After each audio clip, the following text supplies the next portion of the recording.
Lasy tompoko vavy manondra ny fiarabana indray amin'izao fotoana iarahantsika izao atao anatin'ny lobary andasy iresahana fiarovana tontolo iainana eto Madagasikara.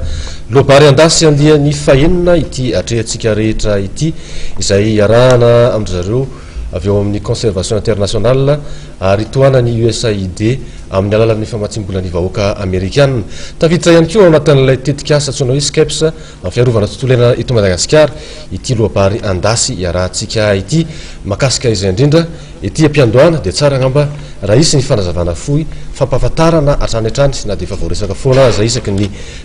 miditra amin'izany lobary andasy izany sika ny mampatsiahana zay hoe inona marina moa ity tetikasa SCEPS zay toanany USAID ity izavy ireo mpisehatra ao anatiny ary ninavy ny iraka ao anatiny zany tetikasa iray fiarovana tontolo iainana eto Madagasikara izany. Koa eto ampiandohana dia miangavy ampanajana aloha Andramatoa Michel Andrenasata avy amin'ny conservation internationale hitondra ny fanazavana amin'ny akapobeany mikasika ity tetikasa ity. Satrabetsaka indrindra manome fitenenana dia faly miarabantsika izay mijery an'ity fandaharana ity ary faly miarabantsika koa izay manatrika etona araky ny efa voalaza teo moa izany dia loabary andasy andiany fahenina ity arahantsika an'io ity. Izany dia ao anatin'ny fandaharana asa iray mikasika ny fikajiana ny tontolo iainana sy ny zavaboary izay vatsian'ny USAID vola. Ny tena tanjona ao anatin'izay fandaharana asa izay zany dia ny fanamafisana ny fahaiza-manao an'ny vahoaka malagasy ary indrindrandrindra ny firaisa MONIMPIRENENA amin'ny fiarovana ny arena voajanaharintsika izay fantatra fa manana amin'ny maizy azy nefa tsy miafina amintsika ankehitriny ny fitrandrahana tsy ara-dalàna sy ny fanondranana antsokotsoko amin'ireo arena voajanaharintsika ireo. Tao anatin'izany fandaharana asa indrindra no nametrahana an'ireo antsoina hoe coalition tany amin'ireo faritra izay esany tikatra fandaharana azy ity dia any amin'ny corridor ankeny Samena, any amin'ny corridor Marojery Anjanahary tsara tanàna ary any amin'ny Masoala Makira ary ny Bedantangile. Dia nisy zany an'ireo coalition anankitelo izay napetraka. Ny loabary andasy izay ataontsika androany zany dia mifototra indrindra amin'izay hoe manahoana ny anjara asa ny fandraisana ndraikitra ireo firaisa MONIMPIRENENA ao anatin'izay fitrandrahana tsokosoko sy ny fitrandrahana tsy ara-dalàna an'ireo arena voajanaharintsika ireo. Dia aleo angamba omena zareo ny fitenenana. Sotrabetsaka anao Ramatoa Michel Andrenasata tamin'izay fampidirana sy fanazavana fohy izay hiditra avy hatrany ao anatin'ny lobary andasy tsika ho anay ety amin'ny plateau moa zany miara-manentana amiko eto Tately Rasonaivo mpanao gazety avy eo amin'ny radio Lazany Arivo. Tately ahoana amin'ny akapobeany no fizotran'ilay fandaharantsika tomboka amin'ny fampahafantarana ngamba. Miarabantsika rehetrarehetra manaraka izao lobary andasy andiany fahenina izao miarabantsika mpanatrika izay vahinina saina mpiara-miombona antoka ihany koa miarabantsika mpanao gazety rehetrarehetra izay nanaraka ny fampiofanana tao anatin'ity tetikasa iray ity. Tsara ngamba ny aty ampiandohana ny manamarika ataoko hoe ireo fandaminana tsotsotra mba ahafahan'ny resadresaka sy ny jinjinika izotra antsakantsan-davany. Ho atsika vahiny andray fitenenana dia manana 3 minitra avy ianareo arakaraka izay fanontaniana mandalo eo zany eo amin'ny fandraisana fitenenana. Koatra izay dia izara 3 mazava ny fizotran'ny lobary andasy ity ka ho hitantsika miandalana eo ihany ny endrika isehoany izay. Misy ihany koa ny fanadihadiana na ny tahiritsary ny andiatsara izay ho alefa ahafahana manamafy ireo resadresaka izay ifanaovana eto. Ka misokatra ho an'ny rehetrarehetra izany ny fanontaniana izay mipetraka satria dia isika na saina rehetrarehetra ireto dia voakasika mivantana na tsy amin'izay loha hevitra rehetrarehetra diniana eto izay dia tomboka amin'ny fampafantarana ny vahiny arany avy atao amin'ny ilany avato ny anarana sy ny rafitra isoloanao tena. Ya, miarabana menatany raha vahiny vonjara dasy malala mpanao gazety avy eo amin'ny l'Express de Madagascar ary nahazo fiofanana zany tao anatin'ilay asa iarovana ny tontolo iainana. Randriamanatso Jean-Claude, président ny tafimiavana ny tambazotra fokon'olona amin'ny tantana ny arena Bojanary ary président ny fédération VOI any Didy Ambatondrazaka loatra mangoro. Aina Andrena Valina, mpandrindra ny coalition de plaidoyer ny société civile environnementale amin'ny corridor ankenieny Zamena. Clovis Razafimalala, coordonnateur ny coalition Lampona Mamabay. Le Mamabay zany misy ny Makira, Masoala ary ny Bay d'Antonzil. Stelio Randrenanahary, coordonnateur ny coalition Komatsa, corridor Marojeje Anjangarbe Sidy Tsara Tanana. Andriamangandra Lampson, mpandrindra national ny Alliance Vargasy izay miasa ho amin'ny petrahan'ny fifampitondrana eo amin'ny sehatra ny tontolo iainana. Mahafantatra anareo rehetrarehetra izay vahiny akatreto marina moa akoatra antsika izay eto amin'ny plateau misy ihany koa ny mpanatrika ary dia hanana anjara fanontaniana na anjara fitenenana ihany koa izy ireo ao anatin'izao lohabary andasy raha antsika izao avy hatrany dia vavany isika satria fa lasalasa ihany koa ny fotoana ny zava-misy amin'ny ankapobeny eto Madagasikara no anganana izay lohabary andasy izay vao mipetraka tao amin'ny fitondrana mpitondra ankehitriny dia ny famakina ady amin'izay fanondranana ny arena Voajanahary antsokosoko izay indrindra moa ny resaka bois de rose zany ny tena ny masona ireo prime ministre fandimby tato anatin'izao république faefatra izao dia samy nanamafy izay ady izay ary ny prime ministre Perinasa amin'izao fotoana izao dia isany atao hoe mafimafy fiteny mikapitra tabatra angamba nazo ilazana azy amin'ny famakina izay ady izay ny zava-misy aty andreny vohitra aty ambony latabatra izay fa nany anaty ala isan'andro mbola hainona fa misy ny fikapana amin'ny bois de rose isan'andro dia misy ny vaovao eny fa niondrana amin'ny bois de rose tsy antsokosoko intsony fa efa miseho masoandro apahy be maso izany fandikan-dalàna rehetra izany alaim-piana ny rehetra heritreritra fa tsy mandeha amin'ny laoniny ny ady satria tsy miteresana dia eo raha ny fanehoana famakina ady inona ny zava-misy mitranga ny fotony satria avy any fotony avokoa ianareo rehetra inona ny zavatra tena mitranga any nahoana mbola atao hoe resy ny fanondranana aloha zany ny ady atao hatreto inona ny tena zava-mitranga eo angambany zareo avy any fotony ilazany zava-misy indrindrindrindra zareo avy any maro tsetra fa ny tiako mariana fotsiny dia efa miainga amin'ny zava-dehibe tsika miainga tsika amin'le hoe indimy farafakely ny filoham-pirenena miteny fa hoe hoajanona io hoenjehana io zéro tolérance zany volonté politique zany dia efa zava-dehibe fa ny manaraka azy dia le action eo moa zany tsika ny somary midona mirindrina kely ankehitriny le tena fanajanonana azy tanteraka mihitsy eo tsika no somary midona mirindrina noho tsy fahampiany fitaovana ve noho ny mbola eo an'le kolokolo manamafy an'izy io ve fa ny zava-misy kosa angamba dia ohatra zareo moa anamafy azy dia mbola mitoy le izy na dia eo ary ny hetsika atao ery fotony misaotrana ame fitenenana ny tena zava-misy am'izao tena hady mafy tokoa io hady amin'ny ry zalahy reto satria miady amin'ny mpanambola aminazy io miady amin'ny mpanambola satria ireny no tena avolenta amin'ny fanaovana reny kolikoly mahakasika io bois de rose io surtout amin'ny faritra Komatsahany tena misy ny zavatra tena tsy azo koranina momba azy io satria manahirana ihany izy io satria miady amin'ireny manambola antsika aminazy io araka ny teny misy andro teo moa zany zay avy any maro antsetra zay mahita ifotony ny tena fandehany zavatra io hatramin'izao aloha tsy mijanona izy io ary manomboka tsy manam-pinoana amin'izay tenen'ny fanjakana sy ny mpitondra ntsony ny vahoaka fa efa be zay déclaration vita zay izy le nyteneniny teny kapoka latabatra tsy ny latabatra ngeny manao ina fa ny olona ny tokony kapohany kapoka mpangalatra ny tokony atao tamin'ny lahadiny paka alina dia nisy fikongononana hanao déplacement zany tao izy teo rantabe amin'le toerana atao hoe vodiriana sambo efatra zany no niomana tamin'izay hanao an'io opération io fa enina mialoha le izy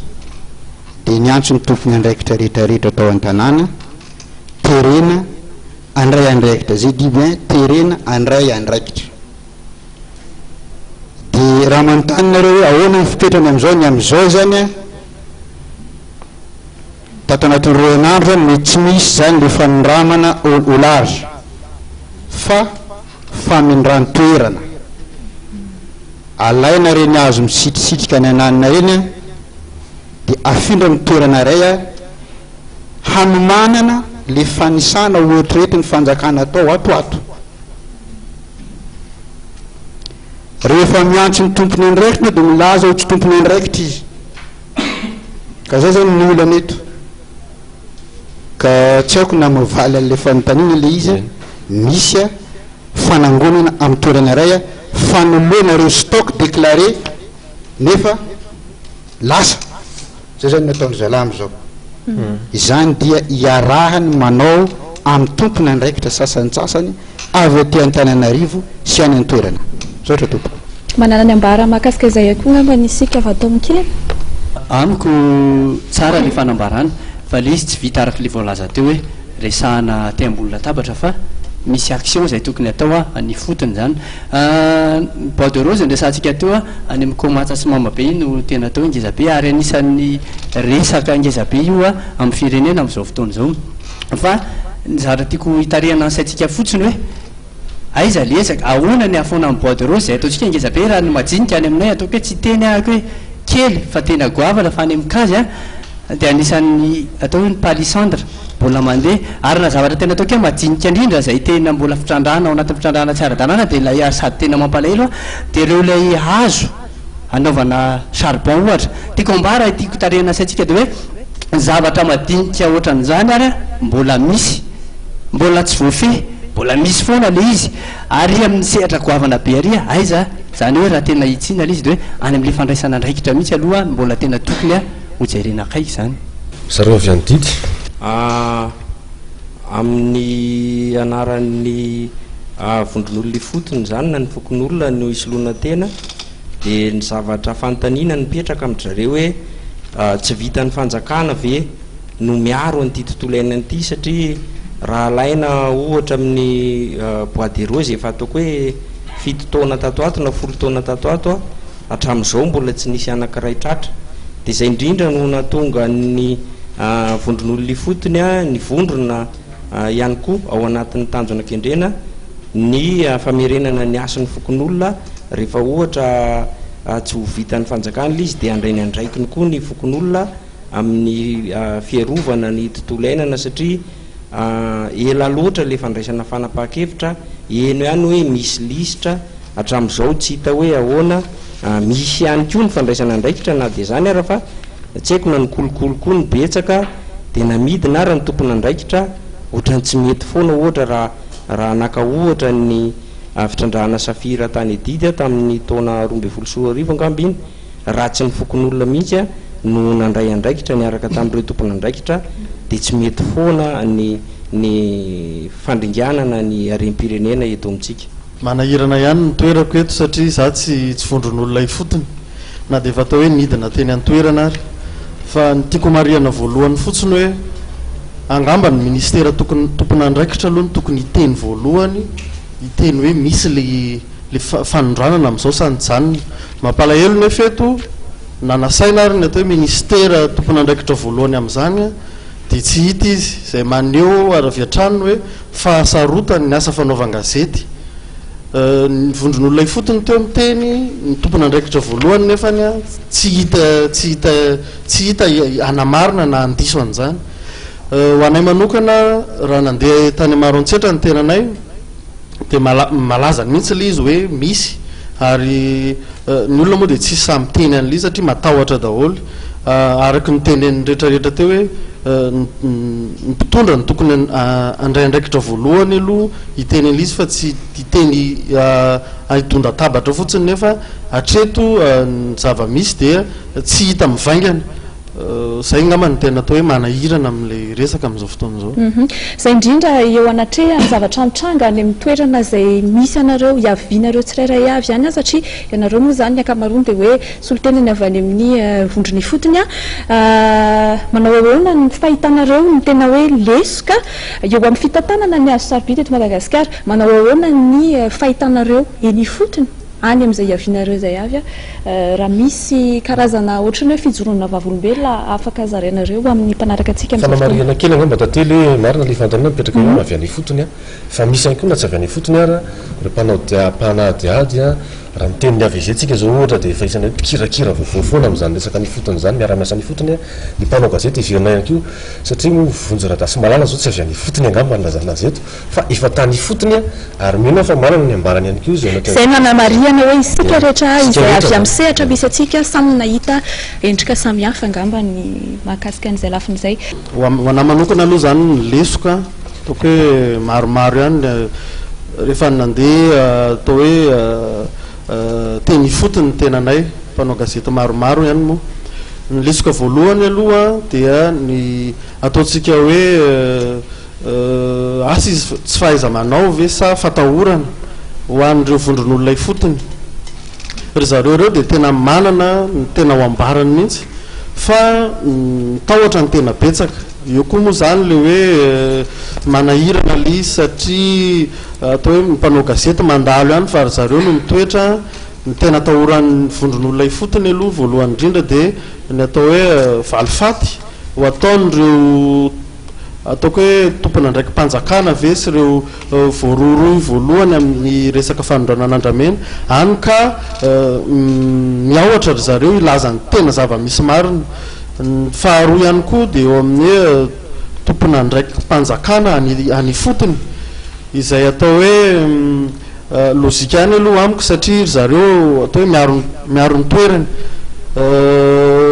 matetika mantsy ny valiteny azo rehefa manontany reny tompona ndraiky mpanjakana any fotony reny dia hoe any anay io baiko avy any ambony zay tsy afaka miteny zay lafin'izay zao no tena hitako hoe nisan'ny lesoka ary tena manahirana eo amin'ny asa fanaovan-gazety indrindraindrindra.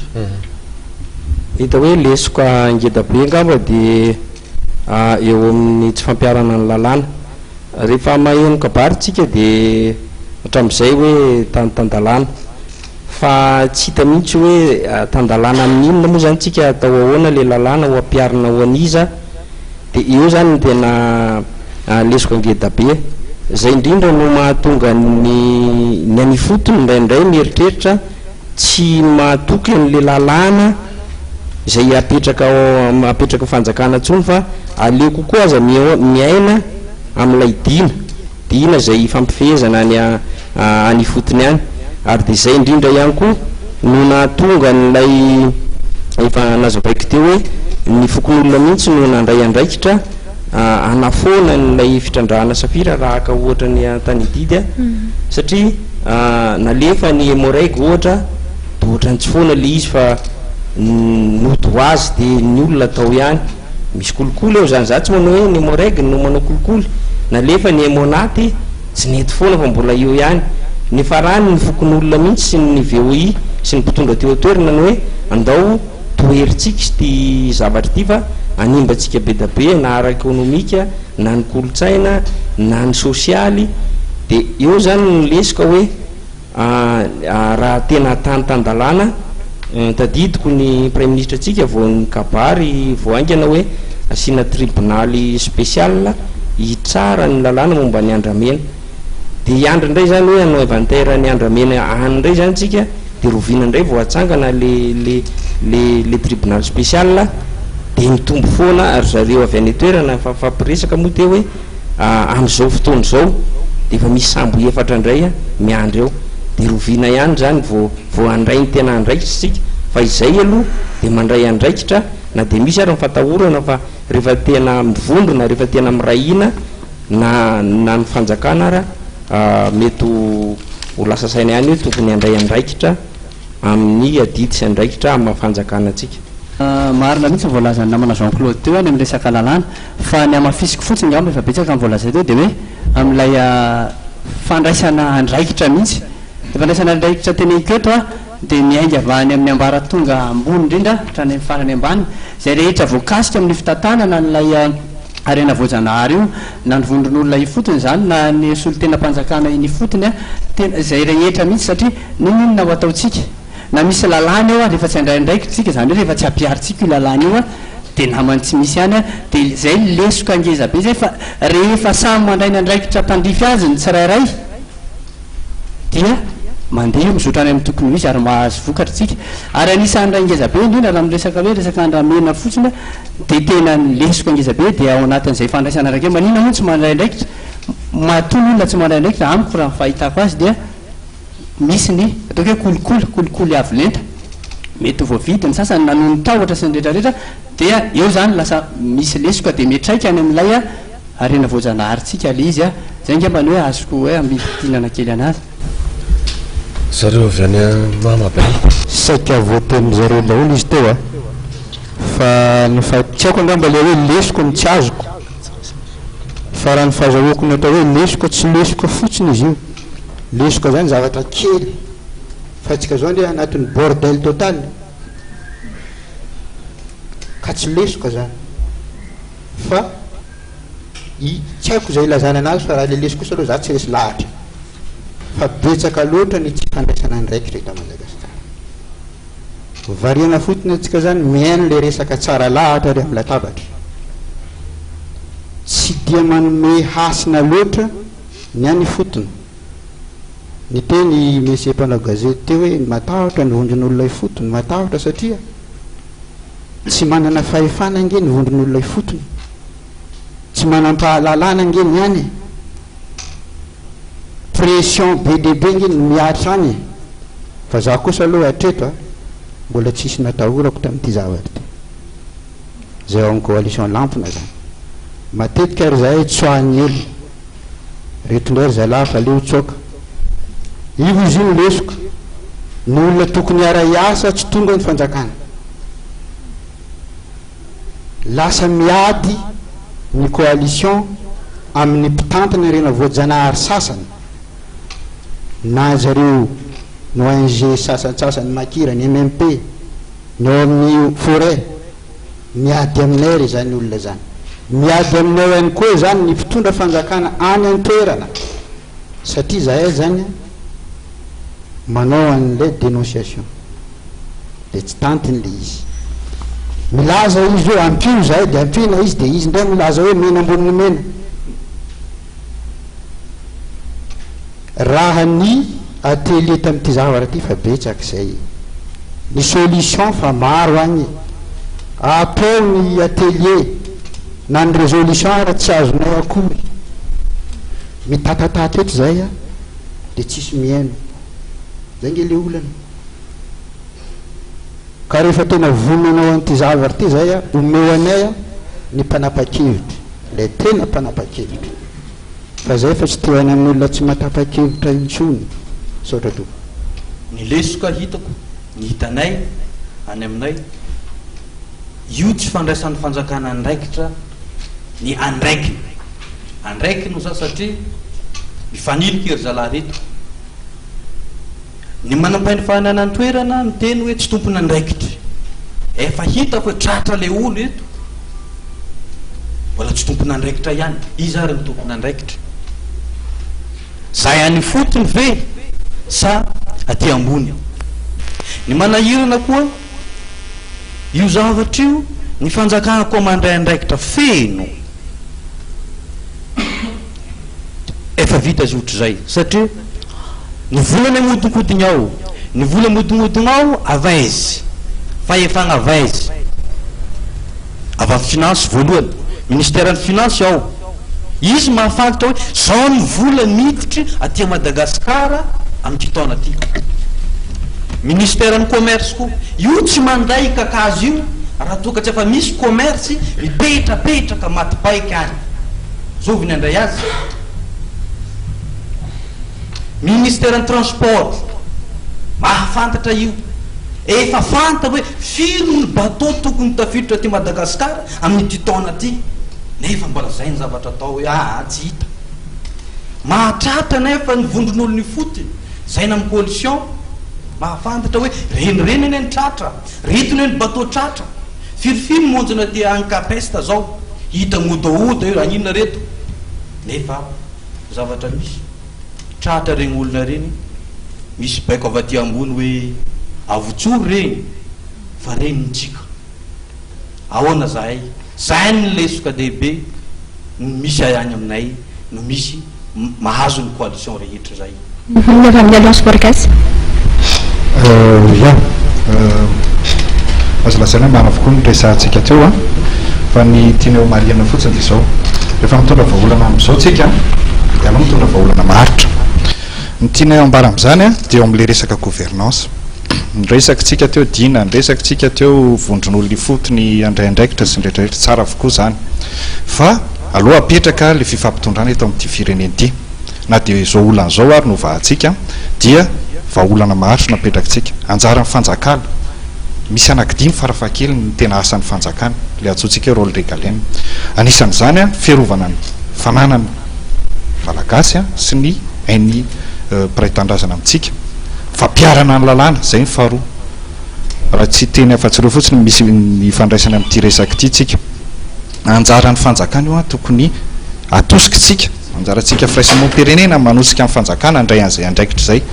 fa hosahirantsika raha tsika vahoaka foana no andeha isaky zay mihetsika zao a no isafika ny asan'ny fanjakana na de marary atsika ary ny zava-misy am'izao fotoana zay ngamba tiako mariana voalohany ny faharoa so de mba diso ny vahaolana nentina amin'ity resaka bois de rose ity manenjika sambotsika manenjika botritsika ny maro atsetra manenjika botritsika ry amananary fa maninona tsy mimpaniraka an'ireny bototra reny no hoenjehana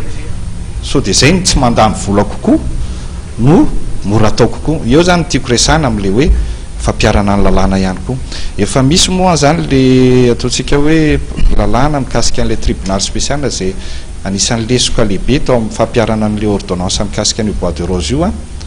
de tsara angambany raha ho amafisin'ny mpitondra fanjakana hoe tena hiditra any amin'ny assemblée tokotra ve izy io a mba afahatsika manana fanantenana misimisy kokoa ny farany a nytiako amariana am'le resaka lesoka de le famprindrana eo amin'ny resaka ara-panjakana manana fitaovana be dehibe tsika afahana manajanona an'io manana ny lutte anti corruption tsika manana ny lutte contre ny blanchiment d'argent tsika zany hoe raha fehezina ny fandraisam-pitenenanareo tsirairay avy teo a ny lesoka tsikatra amin'ny fitantanana ny asavido ihany fa ny arena voajanahary eto amintsika amin'ny ankapobeny mihitsy zany de eo aloha ny fomba fiasa mialangalana ny faniliana andraikitra eo amin'izay tokony antefany zany andraikitra izany ny kolokolo ny tahotra ny fanenjehana ihany koa efa mazava mahakasika an'iny ezahana aloha zany atao anatin'ity lobary andasy ity ny amoaka vahaolana fa tsy de hiresaka hitantara olana foana isika am'izao fotoana izao manasaraka ny tapany voaloha sy ny tapany faharoa am'izao lobary andasy izao de anaraka andiantsary kely isika izay fehany ihany amin'ireo fidinana ifotony nataon'ireo mpanao gazety nanaraka fampiofana natao anatin'ity tetikasa ity isan'izany ivonjy radasy malala izay hita eto amin'ny plateau eto zany a anaraka sary sika de miditra amin'ny tapany faharoany izao lobary andasy izao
iny ary dia miditra vetrany ao anatin'ny tapany faharoa isika atao anatin'ity lohabary andazy ity idirantsika lalindalina kokoa amin'izany hoe asa andraikitra iraka ary fomba iainany ny vondron'olona ny fotony fiarahamonimpirenena ny fotony an'izany asa izany hatrany amin'ny voalohany lohabary andasy isika dia niresaka foana hoe coalition dia ny fantaniana mipetraka angamba mampijery aloha angamba tantely tonga dia atodikotsika amin'ileo any fotony mihitsy izay fantaniana zay hoe inona marina ho ty hoe coalition tenenina lavatra any amin'ny fitomboan'ny fandarany ity a inona ny tena andraikiny ao anatin'izay resaka tontolo iainan'izay fantaniana mipetraka atao dia hoe inona le coalition resahana be dia be le atao hoe coalition tena atao le coalition de plaidoyer hozy tsika teo amin'ny société civile environnementale mijoro tokoa izy io a hoe zay amin'izay coalition de plaidoyer zay dia hiady amin'ireo fanondranana atsokosoko a ny arena voajanahary eto a Madagasikara zany izy any vondrona ao anatiny vondrona ao anatiny io daholo na olom-pirenena tsotra izy ka resy lahatra fa tokony arovana marina leo arena voajanahary ao mety fikambanana tsy miankina mety fikambanana mety VOI mety efa tambazotra amin'ny sehatra satria mety misy ao anatiny hoe misy tafy miavo any amin'ny faritra misy be dia be farafitina de zay rehetra resy lahatra fa tokony harovana marina ka vonona ny andray andraikitra sy hampandray andraikitra an'ireo mpitondra fanjakana fa hoarovana revitrandrahana tsokosoko an'ireo arena voajanahary reo zany mivondrana ao anatin'le coalition fa maninona mijoro le coalition mijoro le coalition satria zao raha nisy natao atao hoe miverina kely VOI dia napetraky ny fanjakana lalàna no nametraka ny VOI teo fa zao mbola rovaka ihany ny arena voajanahary tsika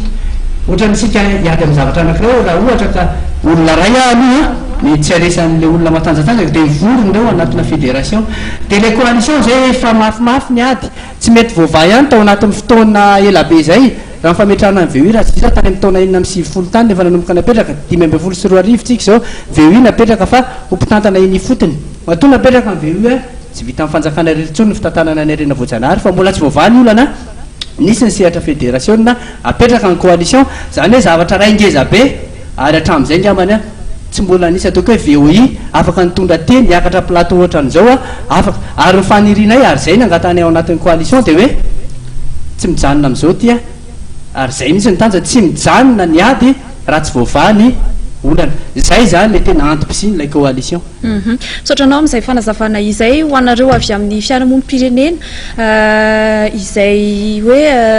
raha nyresaka lalàna moa zany teo dia tsy dia manana le fahefana mampiatra ny lalàna fa isan'ny andraikitra raisinareo dia eo amin'ny fanentanana fandresen-dahatra fanairana eo anatrehany fitrandrahana tsara-dalàna ny arena voajanahary eto amintsika mitodika any amin'ny AVG manokana ohatra zany hoe eo amin'izay andraikitra reo izay tena mandaitra tokoa ve izy ireny inona ny vokatra efa azo tsapain-tananareo tsy afaka mampiatra ny lalàna fa eo amin'le fanairana mihitsiny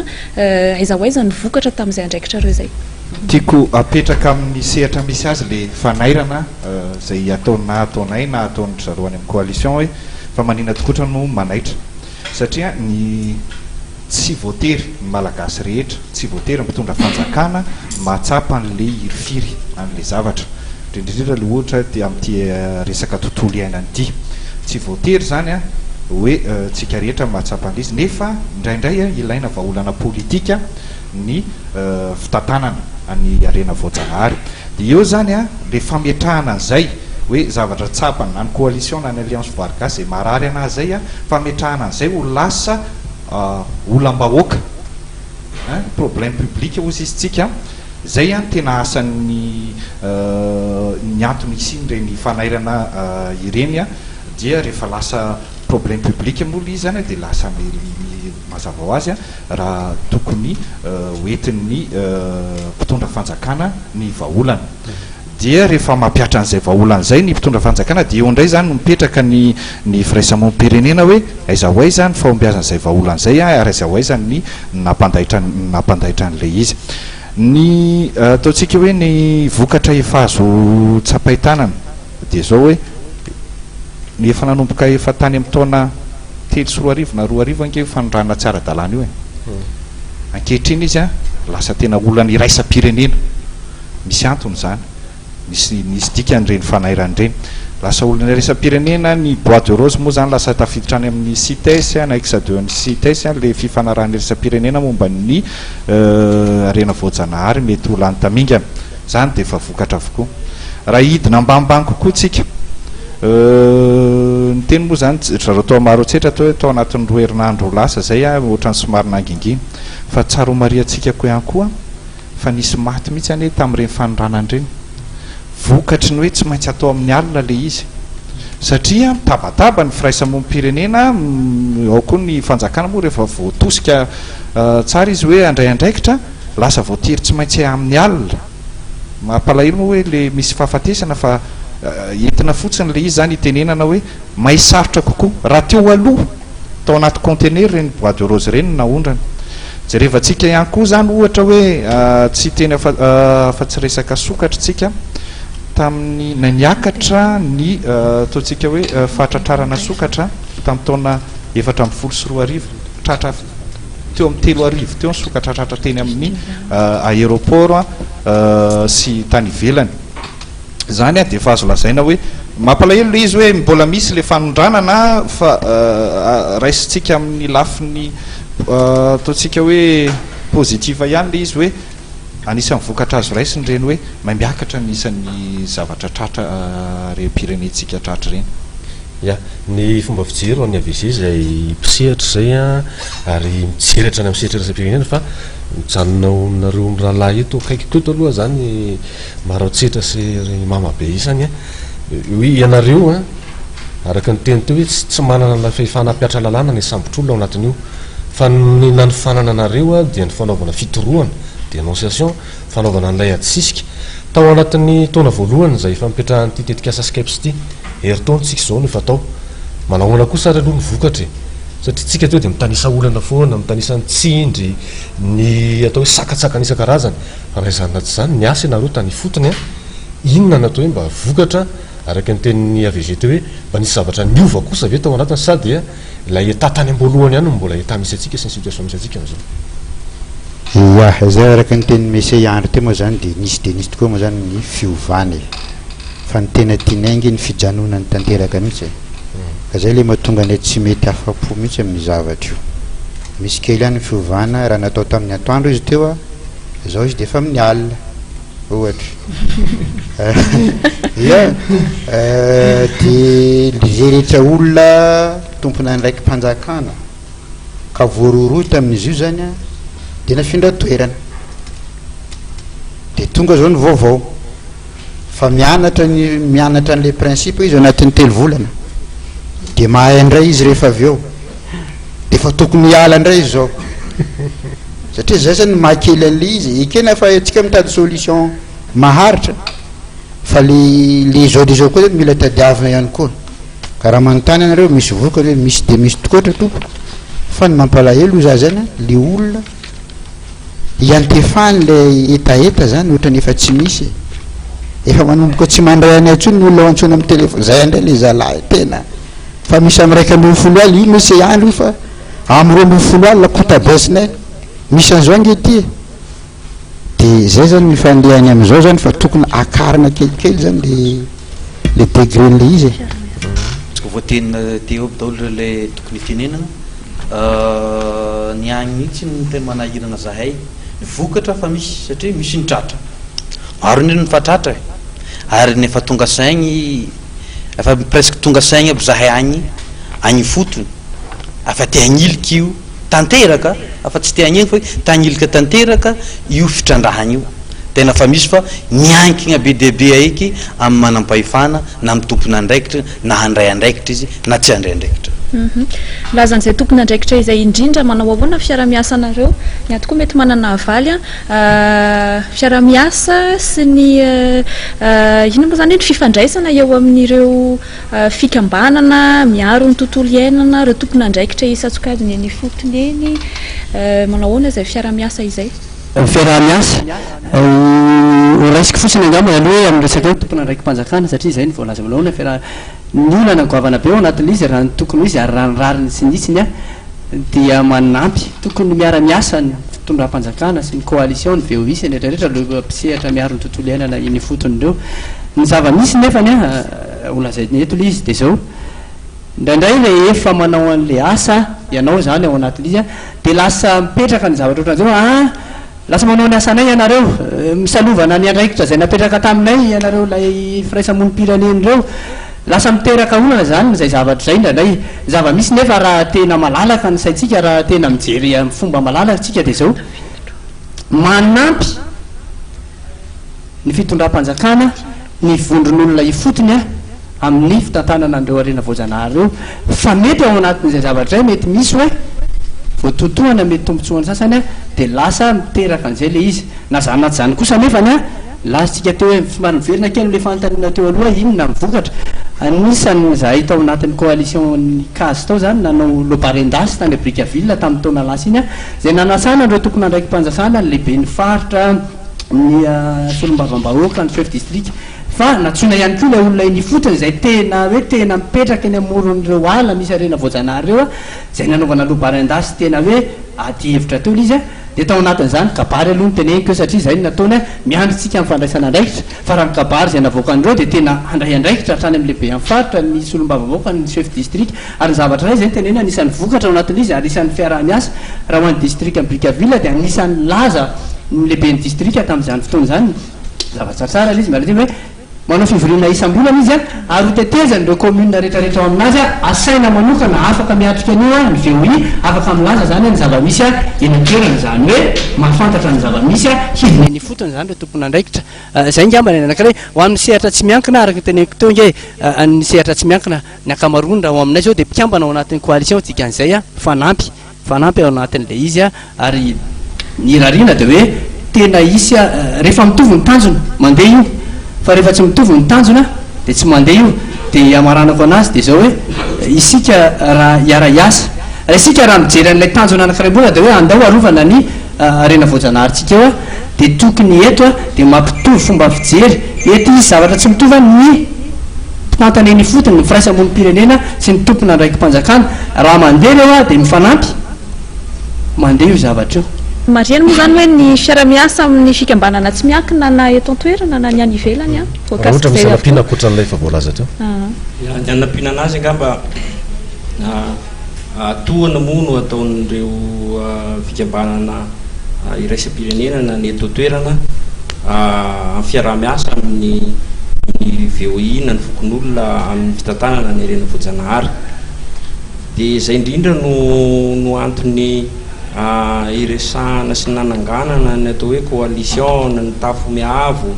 milaza ny taeta sy ny eritreritry ny fotony amin'izay fitantanana ny arena voajanahary zay de amin'ny ankapobeny ataoko hoe tsy de misy olana angamba ny fiarah-miasa amin'ireo mpiara-miombonanto fa ny zavatra teneninay amin'ireo fotsiny de hoe oka mba isy ny fiarahana midinika fiarahana manapa-kevitra satria fiarahana mitantana no atao dia ny zavatra rehetra atao zany de miara hodinena daholo fa hatramin'izao manampy bedaberitra reo amin'izay fitantanana ny rena voajanahary zay vonjaratasy malala mampalahelo le izy amin'le hoe resaka fiara-miasa mantsy nareo menadaty eo de ny tena nanahirana ho anay manokana tany maro antsetra de ny olana ange de izao hoe ireo vondron'olona ifotony sy mipitondra fanjakana de lasa ohatrany fampitory lasa le mpanao gazety indray zany no lasa atao hoe mpitsara n'le adiny ve satria manontany ianao ary amin'ny atao hoe coalition lampona de ry zareo miteny hoe reo mpitondra atao toeran'ireo mihitsy ngeny tena mpanao azy manontany indray ianao amin'leo mpitondra eo toerana de milaza indray mpitondra eo toerana fa reo coalition reo nge misy tombotsoa arovan'ireo ao hoe eo zany manerana hoe misy ve le fiaraha-miasa tena manahirana be le izy amiko manokana aloha de atao hoe raha amin'ny mampanao gazety asy atao hoe vahiny mandeha manao asa eny an-toerana de ohatrany tsy hitako mihitsy le atao hoe fiaraha-miasa eo amin'le vondron'olona ifotony sy le mpitondra fanjakana aloha indrindrindra satria de mifampitoroka fotsiny ny asan'izy ireo mpanao gazety indray ve ny lasa andeha hitsara an'le izy na de atao hoe manadiady tsy manao an'leo manao recoupement ny anankiray faharoa le fiaraha-miasa mbola ataoko hoe manahirana foana satria ny vondron'olona ifotony zao matetika amin'ny taraina hoe raikitra indray aty manomboka indray ny fanondranana andramena misy mihetsiketsika indray aty anankiray rehefa antaninao an'izay minisitra tompona andraikitra ao amin'ny tontolo iainana dia milaza hoe aoka haitsika tsara manavaka ny atao hoe intox sy tena vaovao tsy fantatra hoe iza zany manome an'le atao hoe intox na tsao ve sa onoony tena misy ve tena miara-miasa marina very zareo ministra milaza fa intox le izy a voron'olona ifoto milaza fa tena misy le izy a tsy haiko tsony hoe zay ngambany ataoko hoe manahirana am'le hoe inona le araka mifantany atao hoe inona le vokatra zay atao hoe taratra ny zava-misy akapobeany iainana eto Madagasikara izay hoe tsy fisiny fifampitokisana loatra zay eo amin'ireo rafitra samihafa mipetraka eto amintsika eo amin'ny mpitondra sy ny vahoaka entina ary betsaka moa nitranga na tsy tontolo iainana raha ny fitsaram-bahoaka samihafa reny azo hitarafana an'izay fa araharotiko taritana ao anatin'izay fanazavany fonjy-radasy malala izay a ny fanontaniana manaraka maranantsika nyity tapany voalohany ity dia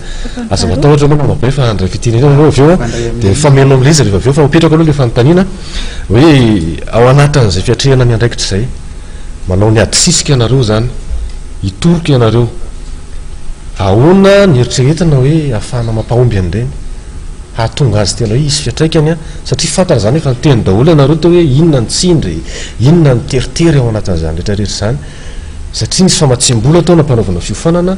mba tsy hoe niofana fotsiny dia lasa manampaizana amin'ny adisisika ianareo dia tsanona io ny asa fa ahoana ny tonga azy hoe tena tafavonika io zavatra ataontsika io ary amin'izay hoe adisisika sy fitorohana zay miainga amin'izay zavatra nitenenina dasy malala toy zay hoe betsaka ange ny olana tsy mifampatoky ny sampisehatra amin'izao fotoana zao hoe dia angamba ry zareo tonga dia anyfotony mihitsy ny tonga dia omentsika vahana kely aloha araka ny tenin'ny mpanao gazety teo moa zany hoe ohatra miady ny société civile sy ny mpitondrana ny toerana exactement marina zay satria manamora hoa le fanaovana an'le asa ry zareo fa zay kosa manasarotra azy inona aizany tsy hiady dia manaraka an'izay moa zany raha nisy an'le hoe le ndray mandeha zany nanao descente ny ministre dia niverina avy any RAS dia niantso mihitsy hoe mba haseovy mitady ana hoe le ministre fa ho ateriko izany amin'le toerana misy an'le izy raha tena RAS marina fa anao mission zany tompony andraikitra rehefa te Antananarivo dia miantso izy ny chef de district miantso izy ny gendarmerie le olona eo antsona zany dia le olona eo anatin'le affaire daholo aiza anao no ahitan'io tsy mahita anao raha zany ny fandehany fa ho avy zahay zany fa dia nafena kely aloha nareo zay ngy le izy ka zay reny tadiaviko hoe andao atao face à face ity resaky ty dia hoe tenenina zao ny ereranareo a zao ny anay any dia tadiavantsika vahaolana iraisana fa ino ndray zao hoe tonga zay dia tsisy olona tsy eo zao ny tompony andraikitra dia ilaza ndraiky raha pitsy hoe intox indray reny fa ny chiffre nge milaza fa tsy intox io hoe misy sary be dehibe nge any misy preuve be dehibe nge any misy sambo mara nge nitraty zay ve lazana hoe intox fa zay zany dia mbola taratry ny tsy finiavana ny andray andraikitra ihany mikasika am'le hoe aizany mety ho fahombiazana amin'le zavatra ataonareo ny fahombiazana io dia miankina be dehibe am'le mpiara-miasa ny mpamatsovola izay coalition ary indrindra ny fanjakana izay tompony andraikitra voalohany na hitabataba toinoneo tara izahay izay tsy manana basy tsy manana fahefana metrak'olona anamponja dia tsy hovavaha io olona io satria le tompony andraikitra dia tsy mitafy enatra mihitsy zay ny zava-misy eto nisan'le sambo ray tratra teo le miny Thaïlande le sambo sinoa dia tratra taria efa noentina tao iny no tonga tao izy dia vide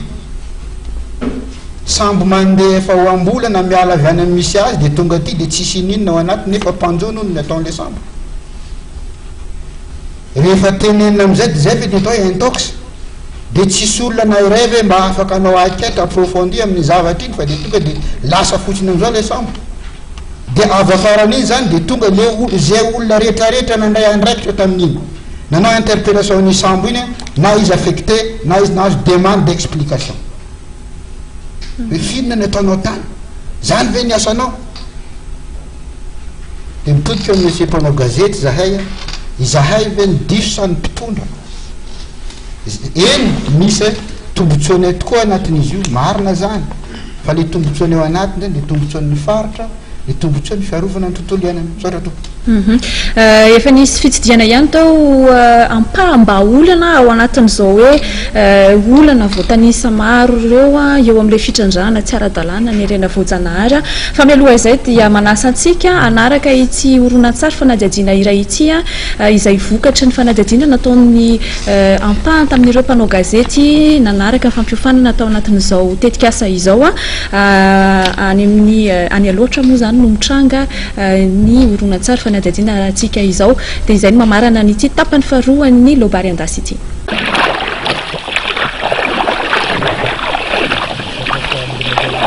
Andro biby efa ao anatin'ny lisitra mena ary ahina olany tamingana ny bandro. Ny faripahany zetra izay toeram-ponenany no isany manafaingana izany. Sisa nalany zoro manify dia manify sady mitsitokotoko ny sisa hita ato anatin'ny fariry efa tena miroso lalina ny dia. Tsy araky ny fahitana azy toa mbola mikitroka raha tazanina avy any ivelany. Ireo alan'ny zoro ireo anefa no toeram-ponenan'ilay gidro hafakely tsy fahita eran-tany antsoina hoe bandro. Misy eo masoandro ny fantika an-dalàna, tsy miafina intsony ny fitsofoana sy famaritana zetra ary avadika ho tany fambolena vary jeby na vary ankenieny. Anisan'ny antony iray lehibe manafaingana ny tsindry amin'ny faripahany bandro sy ny toeram-ponenany izany. Nanomboka ny taona 2012 no tena vao maika nirongatra ny fangalana zetra tsy ara-dalàna tao anatin'ny faritra rovana. Raha iverenana anefa dia anisan'ny taratasy fampatsahivana nalefa ny sekretera jeneralin'ny ministeran'ny tontolo iainana sy ny ala tamin'izany fotoana izany daty ny 2 Aogositra 2012 mampatsiahy ny andraikitry ny faritra amin'ny fiarovana ny zetra. Voalaza mazava ao anatin'izany fa araka ny lalàna velona ary amin'ny mahavoasokajy ho faritra mando manana ranja iraisam-pirenena manokana sy amin'ny mahafaritra arovana vaovao ny farina loatra dia manana andraikitra amin'ny fanaraha-maso ny fampiarana ny lalàna ny faritra. Ny taona 2012 dia olona 520 no indray voasambotra tamin'ny hetsika ny arahan'ny mpitandro filaminana sy ireo teknisianina avy amin'ny tontolo iainana sy ny ala any Ambatondrazaka. Taorianany nandalovan'izy ireo ny fampanaovana nefa dia nahazo fahafahana vonjy-maika avokoa ireo voaroiroy ireo na dia tratra ambody omby aza ary dia tsy nisy toy ny ndraraha hatramin'izao. Ankoatra ny olona tsotra sy mpiavo mila ravinahitra tahaka ny Robert avy any Beltsiribiny dia misy ihany koa ireo vondron'olona na fokon'olona mahazo famatsiana avy amina mpandrara goavana mpanambola ao Ambatondrazaka ary mamaritra tany tsy ara-dalàna ao anatin'ny zetrana loatra. Toy izao ny endriky ny petadrindrina fiatsoana ny fokon'olona haka tany ao anaty zetra voasony mazava amin'ny anaran'izany rajao fery izany mpampiantso ary milaza ho filohana fikambanana. Sokajin'olona fahatelo dia ireo vondron'olona toanana mpanao politika sy mpitondra any anivon'ny faritra na ihany koa mpitondra ambony eto amin'ny firenena. Fakana ny fon'ny olona hitsinjovana fifidianana no tena ambadiky ity sokajy fahatelo ity matetika araka ny fanazavana nomeny loharanom-baovao iray azo antoka avy eo anivon'ny fitsarana ambaratonga voalohany ao Ambatondrazaka. Io antony io indrindra no mamparefo ny fampiarana ny lalàna. Tsindry no azo ilazana azy amin'ny fomba tsotra. Tena tsoroko amintsika fa ny tena manimba tsy tia andilandiana fa heriny aloatra tsy hoe aloatra mangoro aloatra dia ireo mpanan-karena sy ireo mpanambola reo ary ireo ino tompo-pahefanareo.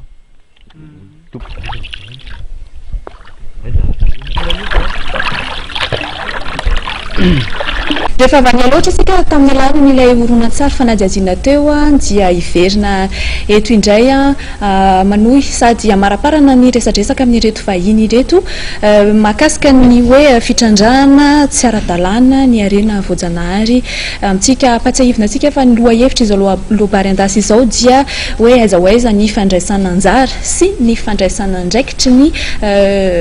vondrona ifotony ny fiarahamonim-pirenena manoloana n'izay fiarovana ny arena voajanahary eto Madagasikara izay avy hatrany dia mitodika avy amin'ny solotenany avy ao amin'ny coalition inona ny tena vahaolana tena mahomby mba anafoanana n'ilay trafika tafiditra ao anatin'izany zany ny fitrandrana ny famondrana ny famoahana antsokisoka azafady ary ny fivarotana indrindra ireo andramena. Ya inona ny vahaolana olazaina eto ilay izy vahaolana atao kera araka velona kely atreo izy izy namana avy any izy tena mama be teo hoe efa be dia be izay atrikasy zay dia efa namoaka vahaolana maro be tany fa vaolana voalohany aloha dia zao fanatanterahana an'ireo le paika zay natao isaky ny faritra satria efa nisy lobary andasy tany a nisy atelier natao be deabe tany a nisy ny kabary zay natao ny filoam-pirenena fotsiny ohatra mila tanterahany reny zay aloha voalohany indrindra tokony ataontsika tanteraha a fa tsy ataontsika resaka ambony latabatra anao teneny nanao an'izao fa so atao a zay zavatra zay aloha zany zavatra tena mapetraka eo anay a ny zavatra ray tiana hotsindrinako eto dia zao sady miverina kely ateo hoe resaka le fanontaniana teo aloha teo ny zavatra ray ngezabe koa vaolana ray dia zao todika aminareo mpanao gazety raha naino atao dia ohatrany misy enina amin'ny telopolo na azo fiofanana fa tsy ny coalition reriany na fiofanana amty fanaovana atsisiky ity izy ity dia zao araky ny tenentsika teo misy vaovao any dia lazaina entokosa misy an'izao zany hoe rehefa tsy voalaza tsara tsy fantatry ny rehetrarehetra ny zava-misy any fotony a dia safisafona io a dia tapitapenanao fa rehefa fantatry ny rehetrarehetra io a mino a fa na olona tsy te handray andraikitra ary dia mandray andraikitra dikan'izay dia zao zany iny fa tsy adala ary tsy de fitiavana anao inona koa no hoan'ny veo ina zay firaisamonipirenena ilaza ny zava-misy any atoerana fa rehefa tonga le vaovao dia tokony ho aparitafitsika tokony ho fantatry ny rehetrarehetra izahay ao anatin'io miezaka ary zay miasan'ny coalition dia zao hampandray andraikitra nreo mpitondra fanjakany miainga avy ny fotony manaitra an'ireo iteny zavatra ohatra kely zavatra faran'izay madinika ty a raha mihoatra amin'ilay alina teo ao anatin'izay vaholana zay tsiny nisy charbon le sahaketo tena zava-nisy voangana kely zany dia gaga ianao izy le fitenitsika satria voi kely a mijery a nahita fa eo amin'ny 300 gony hoe charbon atao amina kakazo aly zany eo anaty alatsika alagaso zay ihany nanaovana izy nefa nitatitra mandray andraikitra eo lefa andraisana andraikitra hampandray andraikitra dia nanao tatitra zay tany tokony andraiky mpanjakana tany atoerana nidina nanaovanao descente le izy a hita zao zavatra rehefa aveo gaga ianao fa mahay mitatitra dia hoe 400 le izy tao tiako tenena amitsika dia zao le vaolana zany a tsy mijanona am'izay iezaka zay hiakatra am'izay any toerana ambonimbony zany hoe hampandray an'leo araikitra eo fa raha tsy misy finiavany raha tsy eny ny feo ary ny vaolana ray ngezabe de hoteneniko eo ta rehefa namafisiny namana teo raha zay ny tatataty eto iteny hoe zao atao a ohatra ny sahirenety tsika fa nilaina dia zao alao re raha isy reo tompony andraiky mpanjakana reo afaka miresaka mivantana aminay zay iny fotony lay tena mpanapa-kevitra dia alao hoe iresaka dia ireo mihitsy no aheno hoe zao le vaolana sy nrehetrarehetra fa olo tatatatainy eto le izy a izy hay efa anao an'izao indray zany no coalition raha fehezina zany a fionana sy fionana mivantana mihitsy zany tomponaaina ilaina ny prime ministre na ny filoam-pirenena ny tompony andraikitra manokana amin'ny raha ny tena marina moa de tokony endrika zay anoanina tena izy satria ny antony a nasaina moa zany nisolo tena ministera ary raha teto izy dia afaka ny fanatrika tsara ary mino koa fa raha naketo nandefa olona izy a mba olona tsy ho angady tsy matapakahatra ngamba nalefany teto saingy tsy tonga moa izy eto zany ny vaolana resahantsika mba hifezatsika amin'ny fotoana ihany keo am'lefa nimokevitra dia hoe mitovy eo vaolana ho anareo rehetrarehetra ary sa masolo vaolana rehetrarehetra ho an'ny rehetra ve zay sa aleo ngambany amaly vonjeratasy malala zay efa voatona ihany na mahampanao gazety na mahampanao gazety a dia atao hoe fiarovana sy fanamafisan'olona reo vondron'olona ifotony reo anisan'ny mampalahelo mantsy le toejava mitranga satria ianao raha nandeha tany maro antsetra zay ny mba nivoatra maro antsetra tena misy vondron'olona ifotony ary miresaka reo fa lasainao indray no ontsa hoe vondron'olona ifotony hitantarany zava-misy a dia mangovitra izy satria hoe raha voalaso eo zany zay mpanao gazety a dia efa ho avy ny fampiororona any hoe le vondron'olona ifotony aloha raha anao an'izay asa natao hoe adisisika fanaitairana ny rehetra zay a dia mila farafakely mila lalàna mba hiaro azy ireo aloha hoay manokana zay satria mampalahelo le izy hoe lasa hoe atody miady amambato ange zay raha hiteny eto zay dia rehefa aveo zay dia voasambotra tratra mifampiororona ohatran'izay ka manokana zao hoan'ny maro antsetra na nisan'ny nampahonsanay le hoe rehefa miteny ohatr'izay izy dia dorana ny tranony dia rehefa aveo dia tsy hitany enquête hoe ahoana amiko manokana raha tena tiana andraina ndraiky le vondron'olona ifotony dia farafaratsiny aloha misy an'izay fiarovana azy zay satria tena mafy ny tsindry mahazo an'ireo vondron'olona ifotony reo hoana manokana zay satria ny anankiray zay nytenen'ny vonjiratasy malala zay fa nalay orona tsara fanadidina mikasika ana loatra teo dia miainan'izany ihany keo ny vondron'olona ifotony fandoratrano fanafiana amin'ny alina fikasia tanana mihitsy fa ahoana ny reto vondron'olona ifotony ihany keo a any amin'ny tena tanànany mialona zareo angamba dia alaitsika aloha zareo avy any ity vaolana tsy kaiky aloha zany mijerevatrika satria ny fampiarana ny lalàna misy ny fanatsarana ny lalàna ny omba ny ala ny fitantanana sy ny rehetrarehetra fa tsara ihany ny anaovana lobarendasy ohatr'izao a dia mba mametraikefa ihany koa ny vondron'olona fotony miara namana miaraka eto fa ny anay zany nahitanay fahombiazana dia ny firaisakina ny mpitondra sy ny fokon'olona eo an-tanàna satria tsika aveo solitenan'ny fokon'olona mitantana ny arena voajanahary fa ny tena fahombiazana ngeda be ary esentsika an'io aingana aloha mandra-pa isany izay fampiarana lalàna zay a dia ny fiaraha-mentana amin'ny fokon'olona manohatra an'ilay arenatsika izay alainy ndropandrova efa ntantaran'le safira fa raha ka ohatra anankiray koa voaingana tao aminay tao adidy nisy orinasa anankiray ngeda be nazo alalana avy ety amin'ny tompona andraikitra hitrandraka ny amalina ao adidy dia niaraka tamin'ny solitena amin'ny faritra izy ny solitenany tao amin'ny pêche ny solitenany tao amin'ny ny forêt ikabary amin'ny fokon'olona hoe ity ny taratasy reto fitaovana lasanay ny amalina tao aminareo fa rehefa tena miatevitra amin'ny fokon'olona izy manohatra amin'ny fokon'olona anay io anana anay fahefany io tsy omenay ny anay a nananana taratasy ara-dalàna ry zareo a tsy maintsy niverina nody any zareo ataoko hoe traikefy zany a fa rehefa tena mpitaina aminareo namana fa rehefa tena mivondrona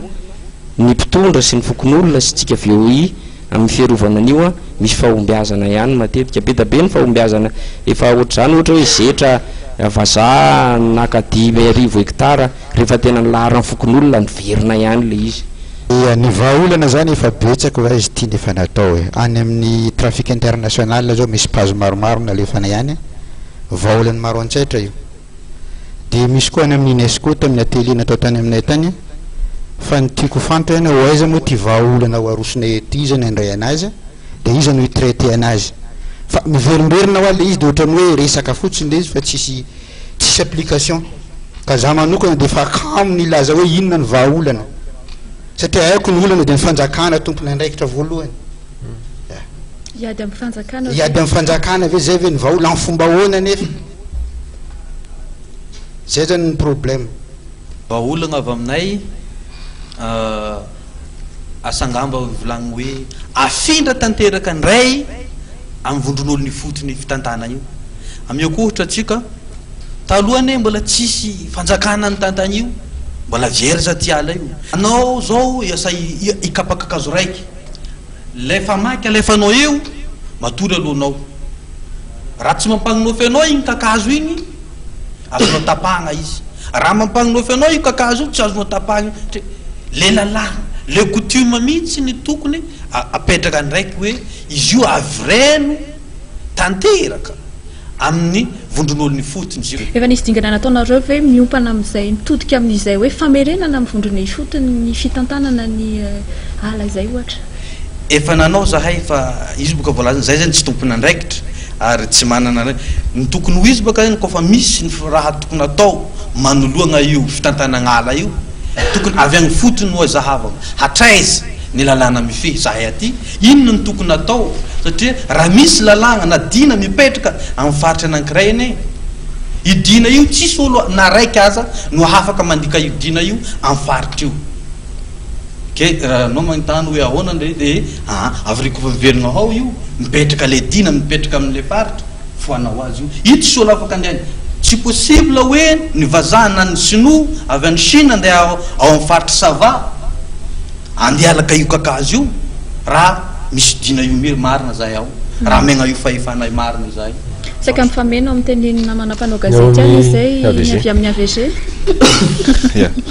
ny vahaolana voalohany angambany aloha dia ny fanetanana an'ireto namandreto tsy ho kivy indrindra fa namatsika fata maro atsetra azy dia tsy ho kamokamo afo satria tiady ty tsy ady tsy androany zavatra efa naharitra le izy a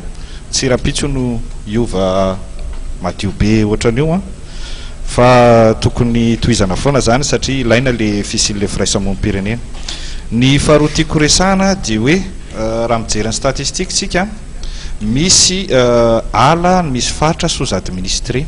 zany hoe raha ny mpiasa-panjakana iaro ny ala eto Madagasikara dia raha isaky ny 26 000 hectares manerana an'izao tontolo zao na ny Afrika ohatra ny moyenne ray olona ray 10 000 hectares zany hoe ilaina zany le fandraisana andraikitry ny olom-pirenena eny fotony za tsy teny hoe aza salovana ny asa-panjakana fa atosikintsika ny fanjakana ndray andraikitra zay no vaolana maharitra ao anatin'le izy zany hoe anjarantsika zany no mijery ny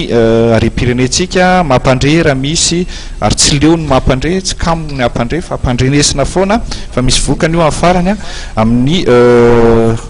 reny trafika sy ny tariny reny zany ny faharoa resaka lalàna eo ampovoany zany moa ny resako azy satria le voalohany resako teo dia hoe le tsisin'le izy mihitsy aloha tsy ahafahan'le olona manao trafika tsy ahafahan'le olona manapakazo fa ny eo anelanelany raha misy zay zavatra zay raha tonga am'izay sehatra zay dia ny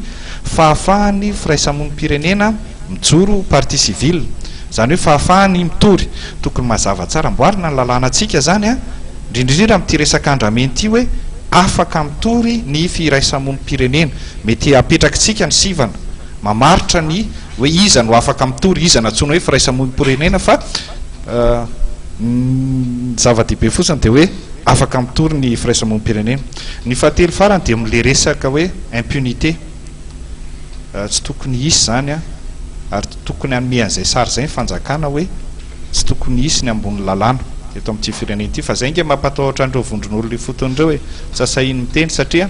raha miditra any amin'ny fitsarana izy dia le raha izy no mitory any le olona indray ny tonga any tanàna rehefa avy eo alohany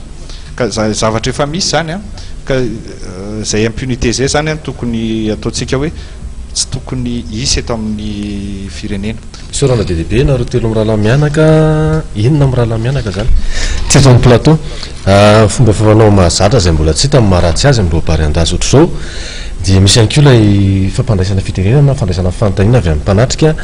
misy anareo zay mpisehatra ny vatana teknisianina mety ho fanontaniana mety ho sosikevitra ihany koa zay irariana hoe mirona kokoa amin'ny vahaolana tsara trano ny vokatra amin'izay fiarovan'izay misy ihany koa mpanao gazety lamana na ny avy eto Antananarivo na ny avy any amin'ny faritra zay mety misy zavatra manitikitika azy mitamin'ny zavatra misy iainany any amin'ny toerana misy azy tsirairay dia osokafana amin'izay fandraisam-pitenenana ho an'ny rehetrarehetra izay ny fandarantsika dia angamba tantely ny andamena anazy alefatsika tsy telotelo ny fanontaniana na fanamariana dia raha misy moa ny azo valiana manandrify ny olona ety amin'ny plateau dia ho valiana zay zavatra zay misokatra avy hatrany ary zay fandraisam-pitenenana zay mandroa zay andray fitenenana metraka fanontaniana dia angaviana androso aty anoloana andray matosajo andray ny micro ametraka ny fanontaniana telo voalohany ary tompoko namana sabotsy Aimé José fantatra amin'le hoe sajo ny solonanarany anaty gazety ny zavatra petraka aloha zany dia fanamarinana aloha anankiray dia avy eo faharoa ny fanontaniana ny resany namana zareo tamin'ny AVG teo hoe taloha nge bois de rose io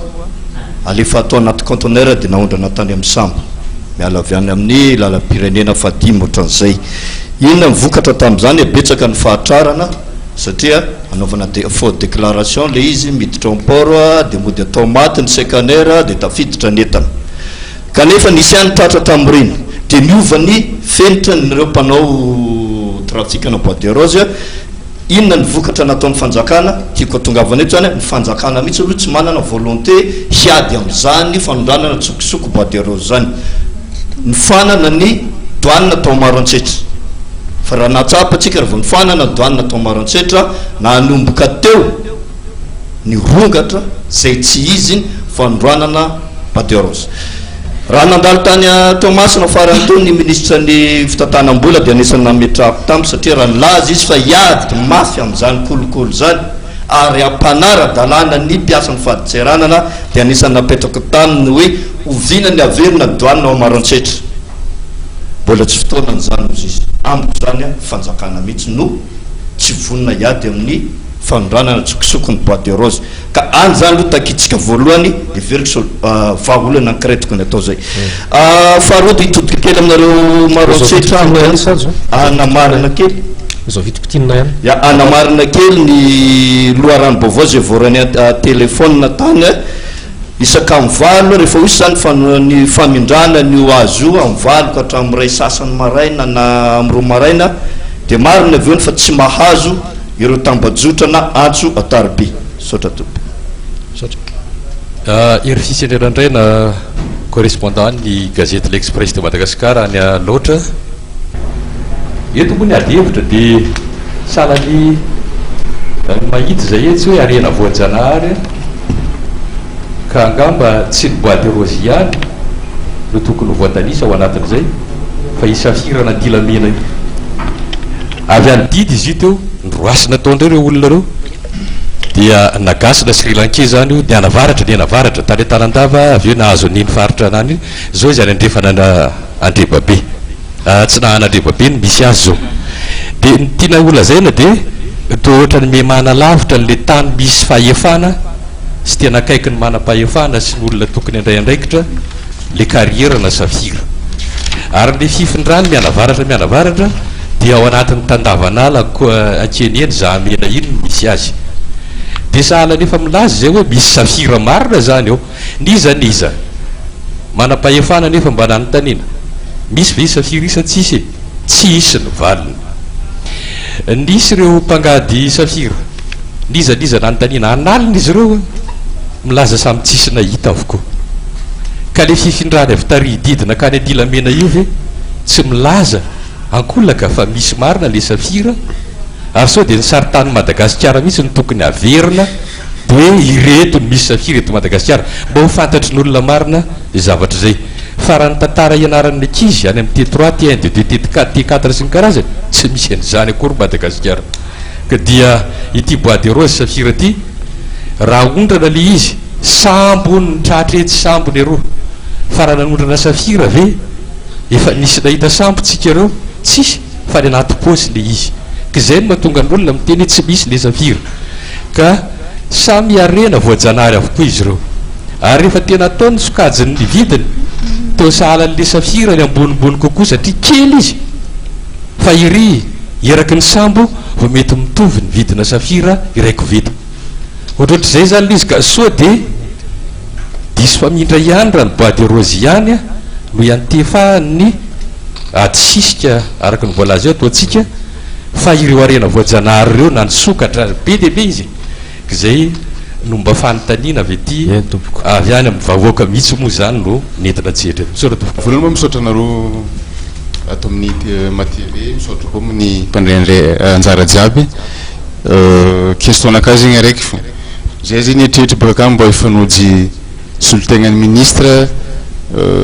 vitsivitsy efa navidato zegny zay samby zay baka kany any fotony fo navy teto miaraka amin'ny namagna mpagnano gazety zay vaofa mangadika zay amin'ny ministre ny ponina mba tokony zavany zay politikiny flux migratoire zegny mikasika le corridor aby io zegny satria io zegny isany mampisalasala be satria le olo amby fotony zay volagnintsika ifotony araka nambarandro namagna teo presque olo zay zanatany eo nefa n'olo mpanimba zegny tsy de olo zanatany eo loatra ino antony volagnina zegny mba afahagna mizaha politique izy koa olo ao fo boka zo bois de rose zegny izy tamin'ny andro taloha ia 25 ans zegny atao alameky raha zy atao sotro atao tsy de misy valera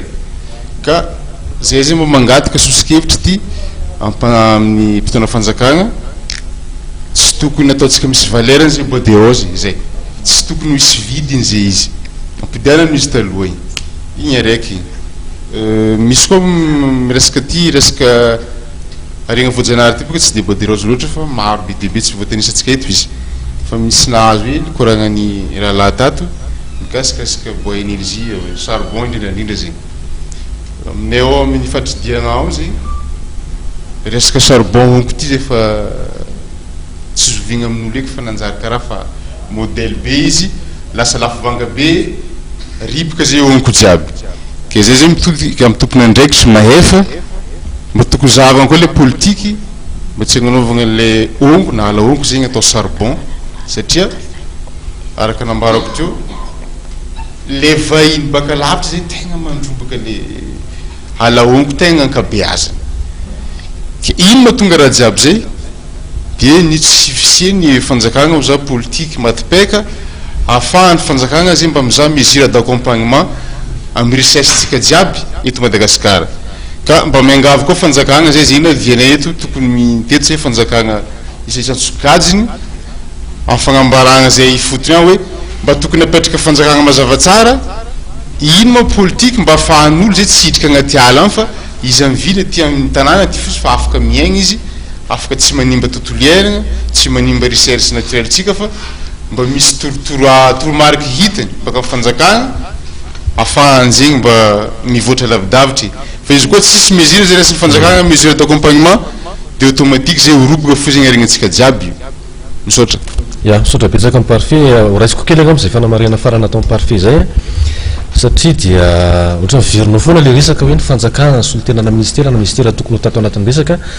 tiana ny mampafantatra atsika rehetra fa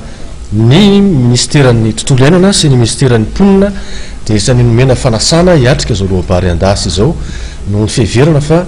manakambara ary misy zavatra manitikitika ny olona tokony mifantatra hitondra fanazavana tamin'ny minitra farany mo tsy tonga zareo tsy hanomezana tsiny na hanomezana fondro zany a fanazanana tsy zany lesoka kely any tao anatin'ny adihevitra rehetra dia hiditra avy hatrany famarina amin'ny fanontaniantsika raha ravina zany a anankiroa no tena fanontaniana mipetraka teo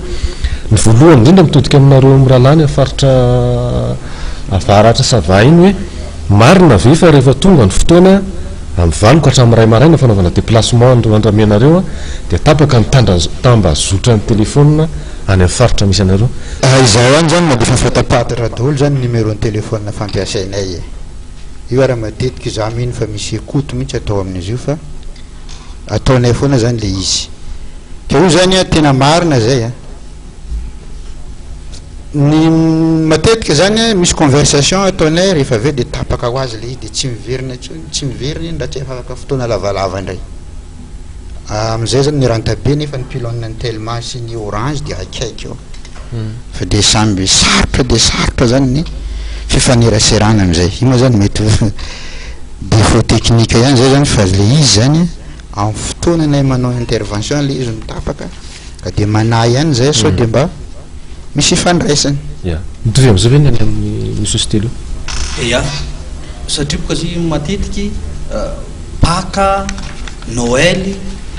31 décembre regny eo ny fagnanaovana ry zalahy azy ary koa fa à partir ny 8 heures marigny io tegna fa tsisy réseau io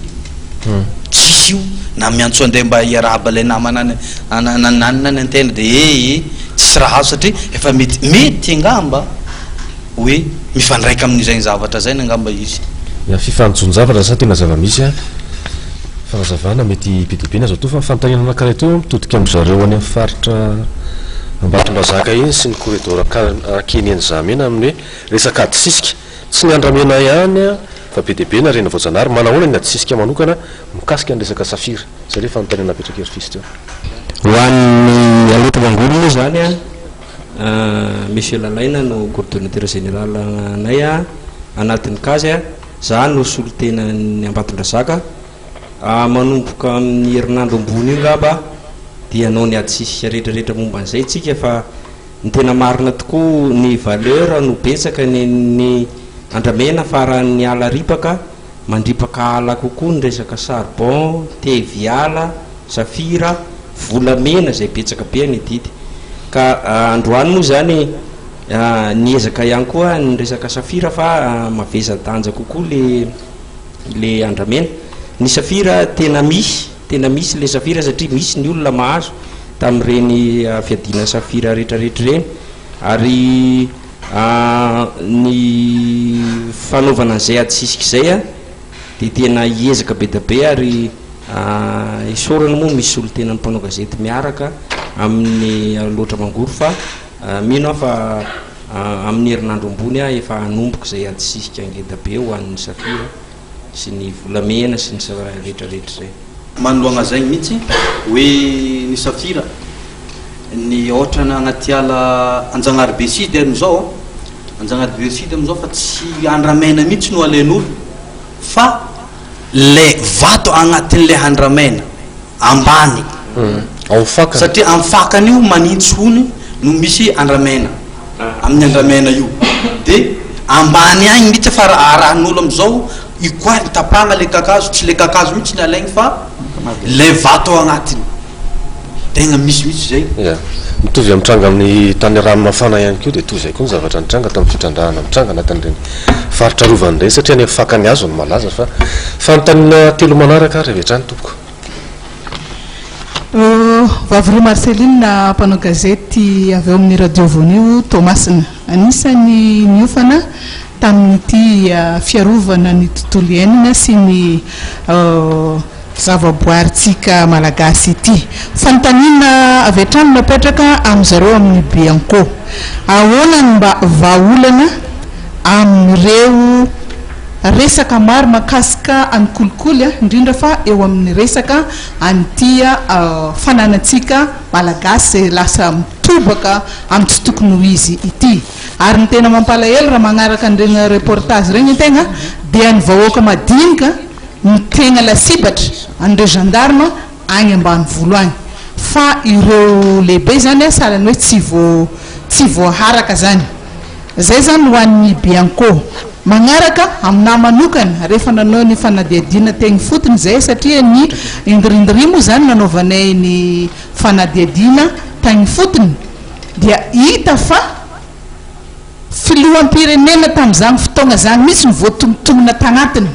ministra tamin'izany fotoagna zany mihitsy ny voatongotonona tagnatiny hoe mandeha magnasa mitifitra de hoentina mandeha agny am'zareo ny azo am'izay raha zay.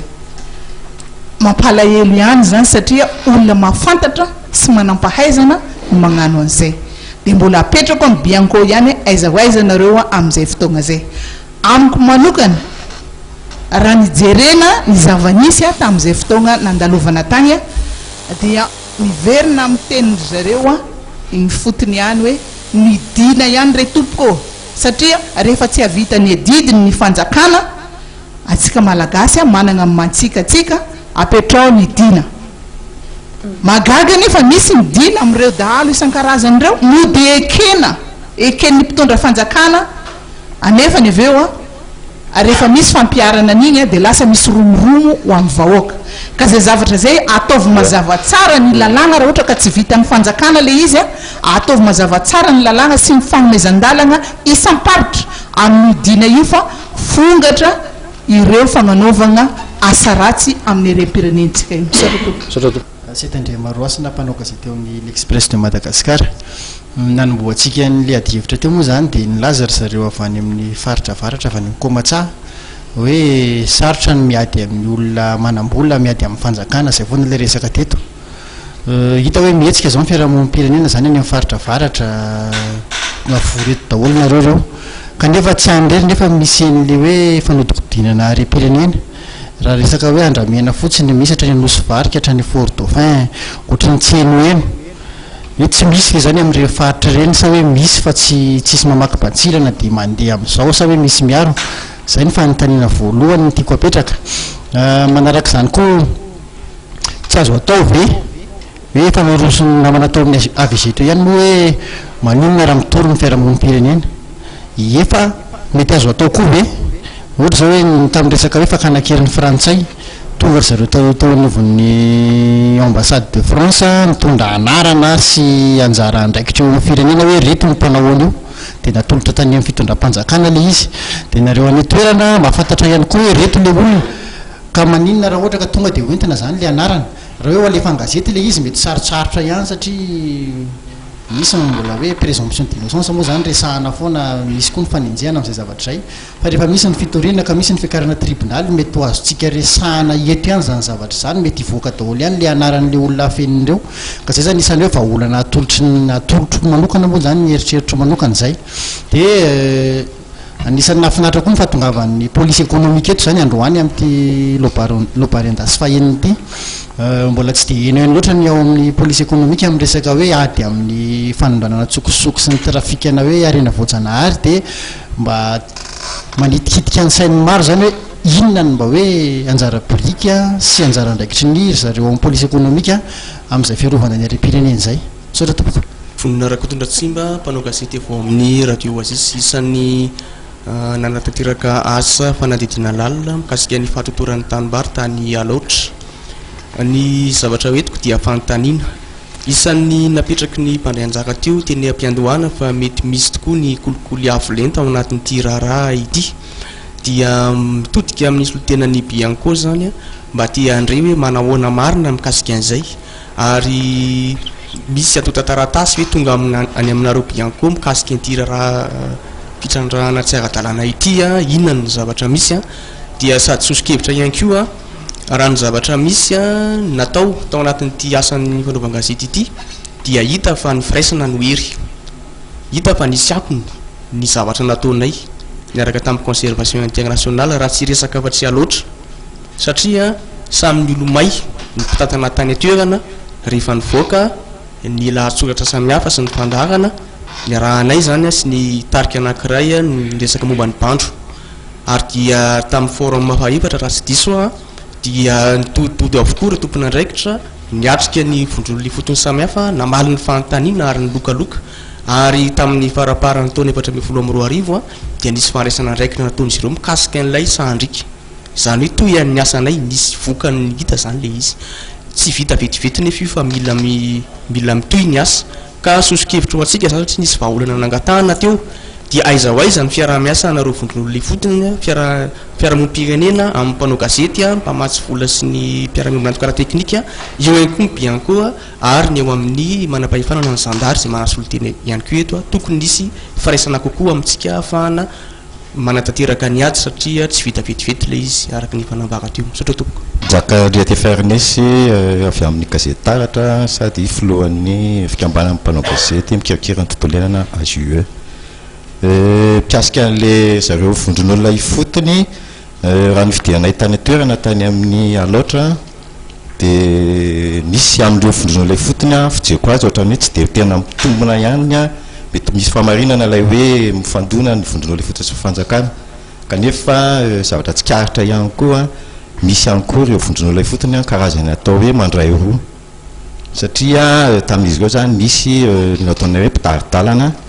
dia hoe miezaka manao ny asany adalana nola itsindry nefa sy nola hoe akely ny herindrareo voatery koa izy tsy avy mandro satria le fokon'olona ihany no anisan'ny manimba an'ilay zetra mamadika listambary, ary nanamarinana zany nantanina n'olo-kafa dia milaza hoe repitaladala reo koa ngeo izy anisany manapodika zetra eo izy manatambary eo anatiny eo reo izy dia rehefa tena zoina tady an'le bandro izahay lasa fefy amaritana tany fotsiny sisa ilay toerana manahitana bandro lasa ohatrany hoe limitrofina parcelle zany le izy fa zany hitanay maso ka misy zany izay le hoe mandray roa ihany nareo vondron'olona ifotony tsy teo ratsy amin'le fokon'olona nefa ihany koa eo koa le tsindry amin'ny fanjakana fanamarihana ihany iny mikasika ny atao amin'le hoe tribunal vert tribunal maitso lazain'ny fanjakana atsangana ary lazay moa hoe hoan'ny andramena eo nareo indrindra ny alliance voagasy amin'ilay hoe adisisika tsy tokony nisy hoe adisisika tokony ataonareo araka le hoe tsy mionona fotsiny hoe arosony amin'ny parlement fananganana anazy amin'izao fa araka ilay resaky namana teo hoe ny harena voajanahary rehetra mihitsy no tokony sahan'io fitsarana manokana io, ary io iarahantsika mahita amin'izao fotoana fa miakatra ilay lanjan'ny fanondrana zany raha hoe fanombana tavy sy ohatr'izay ihany hatramin'izay ny hoe nanimba ny arena voajanahary fa amin'izao fotoana izao mihita rahantsika mahita ny andramena ny pokampo ndray faran'izao sokatra sy ny zavatra lafo vidy rehetra, ny antony matoa hoe lafo vidy misy zany le mpividy matoa misy ny mpivarotra ka eo ianareo ihany koa amin'le hoe adisisika anareo fiarahamonim-pirenena ihany koa hoe tsy misy koa hoe raha hiakatra ambonimbony koa hoe amin'ireo iarahantsika mahita hoe fivoahan'ireo arena voajanahary ireo saika matetika any amin'ny Azia indrindrindra ny Chine dia tsy tokony isy adisisika ihany koa hoe zany atao amin'ny ambassade de Chine, manampy an'izay eo lay hoe nametoky amin'izao fotoana izao firenena solo fa hoe amatsy sambo miaro ny sistany raha antsatsa dia ny vondrona europiana namena izy iny ka tsy mampiayay ihany veo hoe le firenena indray no hiaro ny sistany sao misy ihany aloha atao hoe ayahy amin'ny hoe misy tsikomba na mety misy fifandraisany amin'le firenena mihitsy io fanondranana andramena io satria na le andramena mivoaka etontsika ihany koa de ohatrany hoe misy eny koa hoe misy fanjakana mihitsy koa na miray tsikomba amindreo farany ngamba eto koa ny trafika ohatrany tsy de eny loatra ianareo azo fatarina marina ve le andraikitrinareo ary aiza hoaiza koa ny tatitra ataonareo satria tsy diso misy mpamatsy vola irasam-pirenena manao asa amin'le tanjona amin'ilay hoe momba ny lalàna amin'ny fanondranana atsiara-dalàna ny arena eto amintsika misaotra tompoko. Stéphane Razafindraiva, journaliste ny radio fivoarana avy any Mandritsara. Tsy voany ihany zany atsika maregny le fanondranana tsokosoko mahakasika ty bois de rose ty ary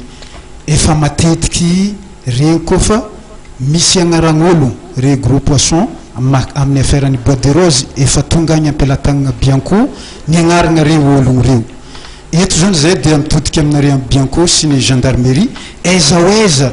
ny afandraisana andraikitra ataonareo mahakasiky reo agnaran'ologno reo amin'izao fotoagna zao moa ave tegna maleo tegna tanteraka anareo amin'ny fanaovana asanareo sa misy tsinitsindry koa zany avy ambony mahazo anareo saotra tompoko. Andray mandeha nahita tamin'ny gazety hoe araka ny tenenin-dramoseto hoe efa fantatra ny anarana fa mila preuve solide fa de solide manao ahoana moa ny tadiavinareo ankoatran'izao zava-misy zao saotra tompoko. Saotra antsika rehetrarehetra tamin'izay anjiana fantaniana izay raha antsika nahita moa zany fa misy tamin'ireo fantaniana napetraka sy ny sosikevitra dia miantefa amin'ireo mpanotrona nytsy lobary andasy ity ka isan'izany avy hatrany dia asaina amaly ny fantaniana tandrify azy avy arak'izao filarana izao ary ny solitena avy amin'ny bianco manarak'izay ny avy amin'ny polisy économique ary ny gendarmerie pirenena ary mamarana azy ny avy amin'ny trafic international ny avy amin'ny trafic azafady ny rehefa vita izay fandraisam-pitenena ny avany amin'ny mpanotrona sy ny vahina saina izay dia ho faranana avy aty amin'ny plateau ny famalina ny fantaniana isan'izany ny avy amin'ny alliance voargasy misaotra tompoko. Tena koa dia herosoandrianay nakakotojaona izay mpanabe ao anatin'ny bianco ny andraikitro tahaka izao no entina mamaly ny fantaniana izay tonga rehetrarehetra teo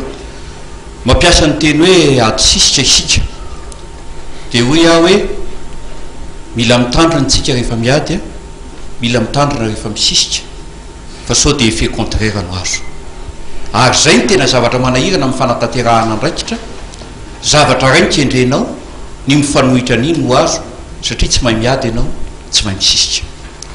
momba ny fanontaniana samihafa zay napetraka ireo teo dia ahitana taratra ny hoe misy tsy fahafampoa avy amin'ny olom-pirenena avy amin'ny tompona raiky isa tokony avy amin'ny mpanao gazety momba ny fanatanterahany bianco ny asany manesaka ny bianco ekena fa mety misy ny tsy fahalavorariana ary zay tsy fahalavorariana zay mihitsy ny nahatonga ny bianco hoe folo taona zao nisy itsika 5 ka hatramin'ny 5 raha marina 4 ka hatramin'ny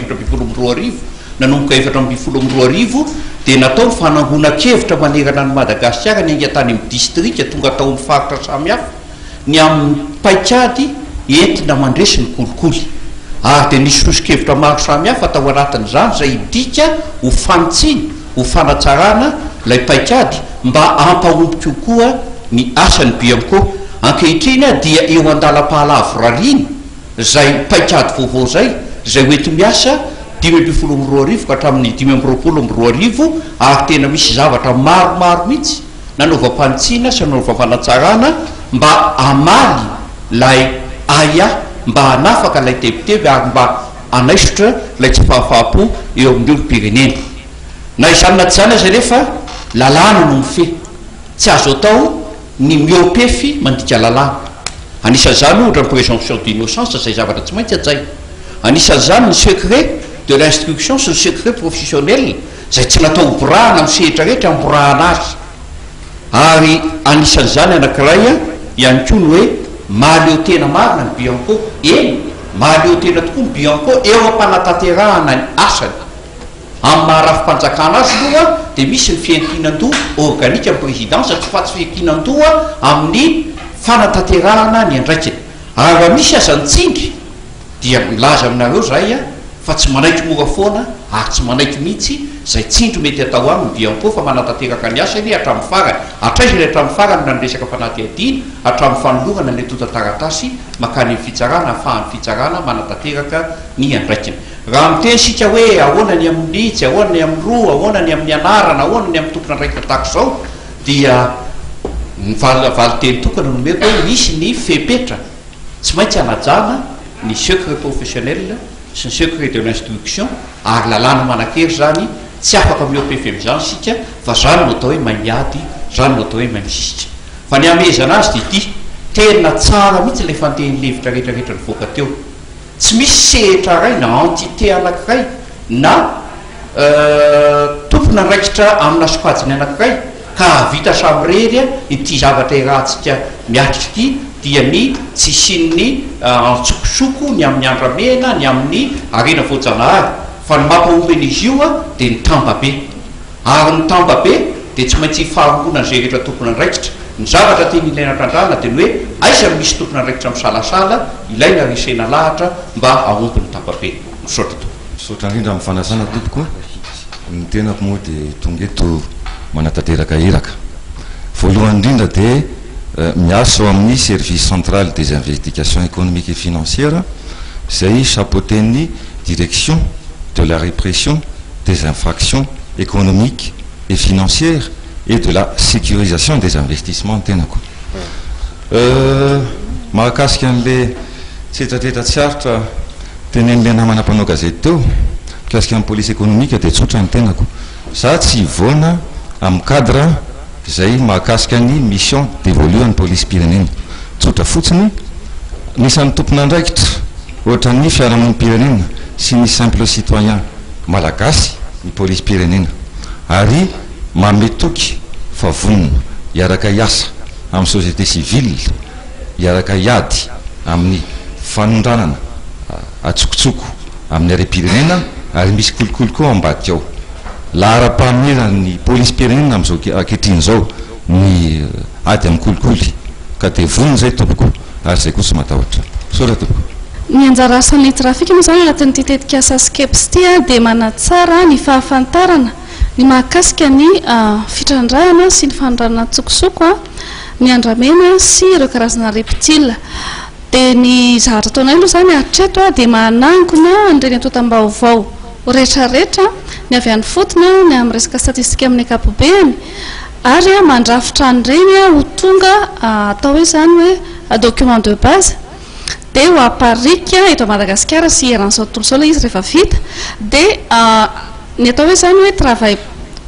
ponctuel ataonay a dia ny mampita ny vaovao amin'ny conservation internationale zay vaovao azo avy any fotony zany dia ampitaina amin'ny conservation internationale izay a miandraikitra ny fanapariahana zany hoe d'une façon quotidienne angamba ny asolazana azy ny vaovao dia ny tanjona angamba moa efa fantatra fa izay hoe fanamafisana ny fahaiza-manao ny malagasy amin'ny ady atao amin'ny fitrandrahana tsokosoko ny arena voajanahary sora tompoko anisan'ny tena nivoizin'ny alliance vargasy tokotra moa ty resaka tribunaly maitso ity tsara mariana fa le tribunaly ho atsangana eto a dia momba ny boîte rose ary ny antony hinanganana an'io dia efa voafaritra ny lalàna izy io amin'ny article 12 le ordonnance 2011-001 iny hoe mila juridiction spéciale amin'ny tsara ny resaka boîte rose mba ahafahana mampiatra tsara n'io lalàna io zany a dia alohantsika aloha iangy amin'io rehefa avy eo amin'izay a ny firafitra io no ahafahantsika mitondra isady sisika amin'izany tokotrany hitondra any amin'ile hoe momba ny are-pirenena arena voajanahary rehetra le izy zay le tonga any amin'ile tribunaly maitso ty aloha zany a mbola hoe juridiction spéciale satria azo lazaina hoe maika ihany tsika kanefa ao anatin'izay a tsy manao maika tsy faingana fa mila jerena ahoana fomba fiasan'io a ahoana ny ataontsika hoe mety ampahombana io na tsy mampahombana io a dia rehefa aveo indray tsika mirosany amin'izay sehatra zay zany a nataontsika hoe paikady eritreretina anatin'le izy raha atsona moa zay amin'ny fandrafetana an'io amin'ny tsokevitra hoentina andrafetana an'io a dia vonina mihitsy zay atao amin'ny alliance vargasy zany amin'izay zavatra zay fa tiako mariana fotsiny hoe tsy voatery tabataba ihany firaisamompirenena fa azo lazaina koa hoe miasa mangina efa betsaka izay natao ny fandehanana tany amin'ny sinoa zay satria fantatritsika fa natany amin'ny firenena sinoa ary tratra nanao kolokolo ny lehibe andry zareo dia peine de mort afaka jeritsika koa zay zavatra zay aty amintsika hoe ahoana reto ahoana ny fidirany reto arena voajanahary any aminareo reto fa tena tanjona voalohany dia aloha reo tsy hialy eto amintsika aloha satria tonga ny Chine angereo lasa azo afrikanina raha bois de rose ny resahana lasa azo afrikanina reo zany hoe mbola anjarantsika indray manaprofo hoe taty aminay io dia zay zavatra zay zany zay tsy elany eto amintsika aloha zay no ataontsika hoe tanjona voalohany eny ary misaotra amintsika rehetrarehetra na ny teto amin'ny plateau na ny avy amin'ny mpanotrona sady nitondra vahaolana nitondra sosikevitra nametraka fanontaniana nandray anjara mavitrika tao anatin'izay lobary andasy izay madiva hifarana moa zany lobary andasy anjihan'ny fahenina raha ny marimarina kokoa asa ifa manana teny amehezana farany an'izao resatresaka izao namezana azy angamba dia ny fisaorana fankasitrahana ny rehetra zay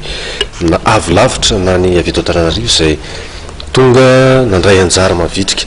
tato anatin'ity lobary andasy ity nanao hevitra tondra sosikevitra indrindra ro mbola manam-piniavana ary mieritreritra fa mbola mahomby miady atao tondra vahaolana iveriny fa mety indrindra any fotony manarak'izay dia ny fakairizana nireo namana atao hoe misehatra ny fotony ny vondron'olona ifotony zay iaraha malala tokoa ny zavatra iainana sy mitranga ary ny tsindry mahazo an'izany olotsotra eto Madagasikara any amin'ny faritra arovana tsy mbola mitovy loatra ny zava-misy any amin'ny firenena anglo-saxon atsika eto fa ny any efa mitapiadiana ny olona rehefa tena hiazo ny tontolo iainana ny atsika aloha zany mbola atisisika ny malaza zao tsotra anandry zareo tsika aleo alasana amin'izay atisisika sy ny fitoroana izay